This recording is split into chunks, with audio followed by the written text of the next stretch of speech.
Minister Prévot, thank you so much for your time today. I wanted to start off by asking about the UN, about the UN's role. You are here for a week of diplomacy at a very complex time for international affairs.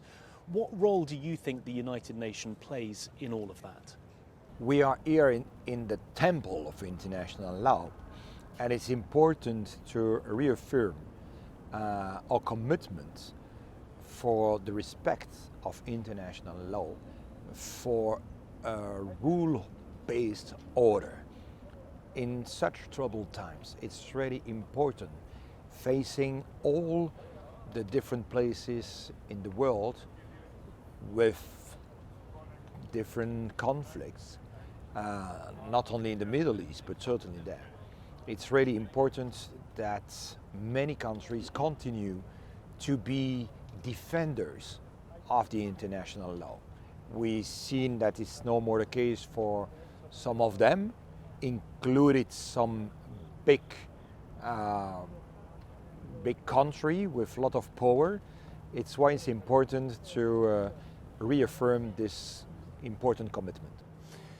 And do you think that the UN is still able to do that? There's been plenty of discussion about reforming the UN.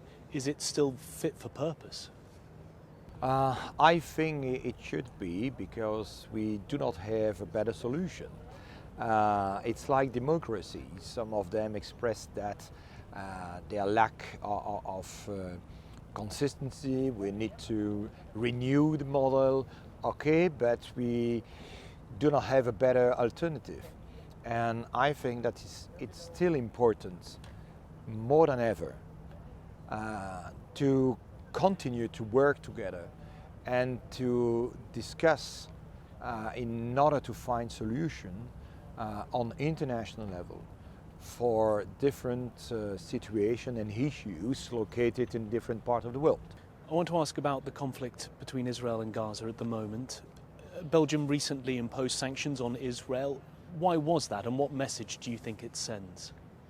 It was important, according to us, to define a package of sanctions against the Israeli government, not against the Israeli people, certainly not the Jewish community. It's really against the political leaders of Israel, seeing the attitude they have on the ground against the Palestinian people. They have decided to launch a project like E1, with the creation of new illegal settlements. They've decided to extend the current and already existing ones. They've decided to annex the West Bank, to occupy totally and militarily the Gaza Strip. This is not acceptable. These are clear violations of international law and humanitarian law. People are starving, children, women, citizens, and it's on a voluntary basis that the Israeli government has decided to cut off any kind of humanitarian aid, to cut off any providing of water, electricity, healthcare, food. And we absolutely need to put pressure on the Israeli government in order to enable a massive deployment of humanitarian aid to the Palestinian people in the Gaza Strip. And I regret that the EU, till now, has not taken important sanctions, significant sanctions against Israel.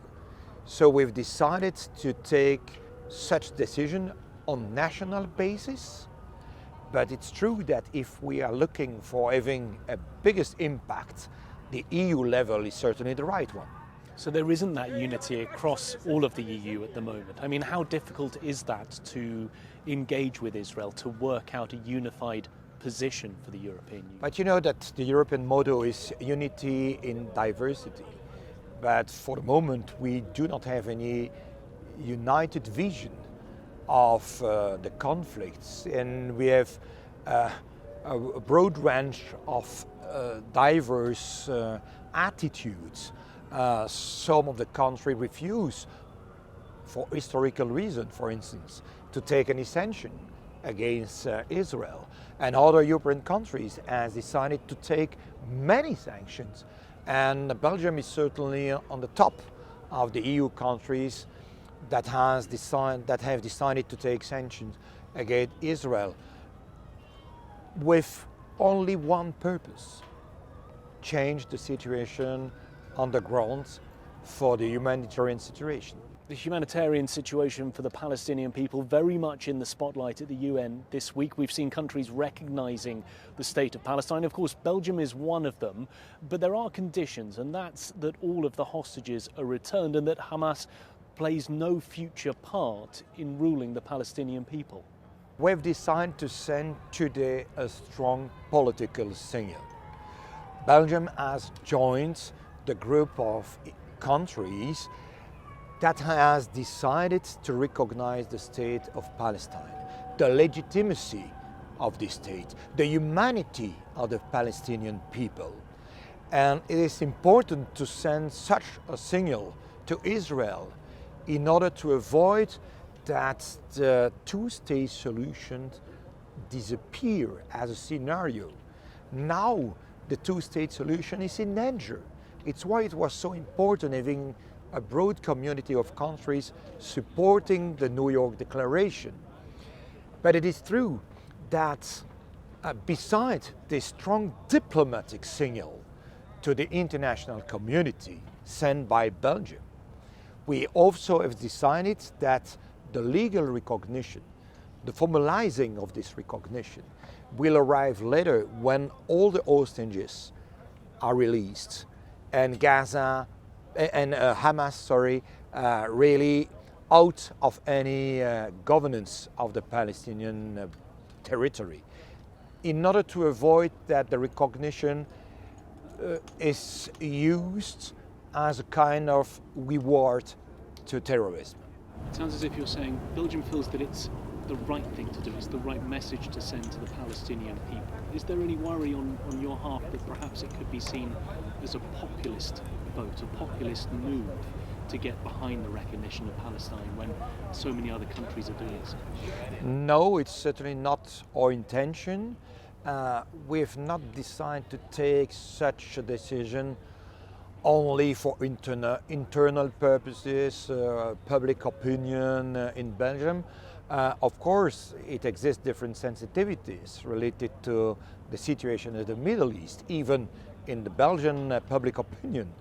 But we are for a long time a strong defender of international law, of the respect of humanitarian law.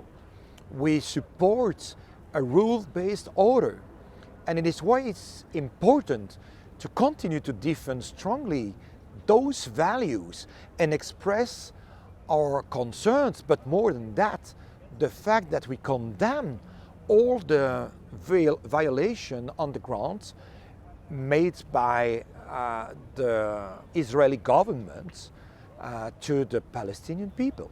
And it's important to have a strong reaction of the international community.